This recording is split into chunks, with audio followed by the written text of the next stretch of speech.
My name is John. I'm the Culinary Nutrition Lead with Sodexo.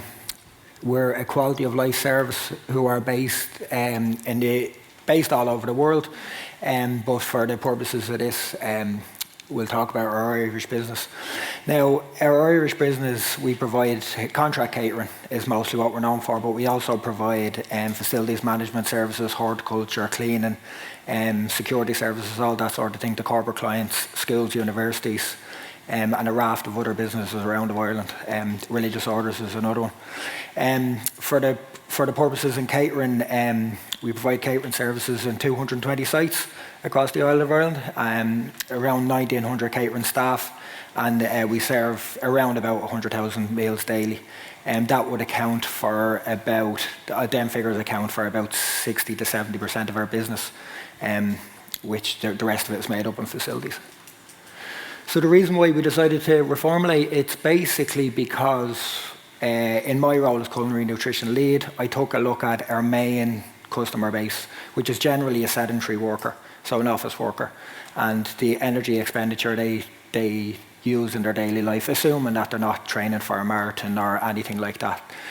So we look at their energy expenditure during the day, and then we realised that they're basically, if they were to eat with us with their breakfast, their lunch, maybe a snack in the afternoon, we have an obligation to these people to provide a nutrient-dense but calorie-low meals, and that was our need to reformulate. And the nutrients we identified, along with lowering calories, we should be feeding these people a high-fibre diet as well to keep them fuller for longer, keep their performance levels up, and just ensure that our customers are at their best, and we play a big part in our customer being at their best. So what we did, so from June 2019 to March 2020, and there's a reason why it was March 2020 it cut off, that's because of COVID. It was just under a year, 2 medium-sized sites, which were my sites in my role as group manager at the time. We trialled calorie-counted menus, and nutritional values were shown to the customer. For this, we purchased the trial license from a third-party software company, which is Irish, Nutritics, a great company based in Swords, I think. The reformulation goal was a maximum of 700 calories. It was really 6, but with dishes like fish and chips, we had like 1 or 2 exceptions that we had a maximum of 700 calories, but we really tried to send the maximum of 600. And it was definitely to increase the fibre in our dishes as well. Reformulated dishes were not highlighted on menus. So as far as the customer was concerned, all they were receiving was the nutritional information. And we had applied this to our entire lunch offer. And an online platform was created so the customer could see the nutrient values of the dishes, not only today, but later on that week, which is a huge undertaking of work. And how we evaluated. So within these client sites, we did customer satisfaction surveys before and after the trial. 87.7% of those surveys were in favour of keeping the nutritional values on the menus. Value for money remained largely the same, about pre-trial and post-trial survey results, with a 7% increase in satisfaction on food choices. And this was due to a perceived increase in healthier options. Some of the dishes we didn't reformulate because we found that they were sufficiently high in fibre and sufficiently lower in calories. Due to our 700 calorie upper limit, some menu items needed a reduction in portion size, so like fish and chips. So where an item like that, like if we were to remove the batter from the fish, it would be a completely different dish. If we were to change the chips to like a sweet potato fry or a baked wedge or something like that, it would be perceived as a completely different dish. So what we did there is we just reduced the portion size. So the our positive findings, and these are very operational. The software trial, because it's Nutritics, it's Irish-based, so they used Irish stock-keeping units. So our suppliers, when we were putting the ingredients into the dishes, we were looking at actual ingredients that were coming into us rather than a generic turkey breast, a generic salt, a generic whatever, carrots, whatever it is. So they were stocked by us or readily available. Very positive customer satisfaction results prompted the leadership team to authorise long-term licensed software after this trial period. So before COVID hit, we had full go-ahead from our client to say, whatever you're doing in our client sites, keep doing it and we'll support it any way we can. The challenges of operation was allocation of time, like our friends in O'Brien's Fried Foods. When you add a new process in, your labour is going to be affected, and in this case it was my time because I ran the trial.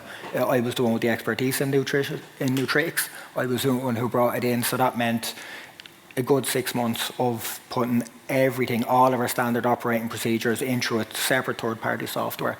And this was definitely outside our normal duties, and it had an element of training for me and a couple of members of my staff there to get them up.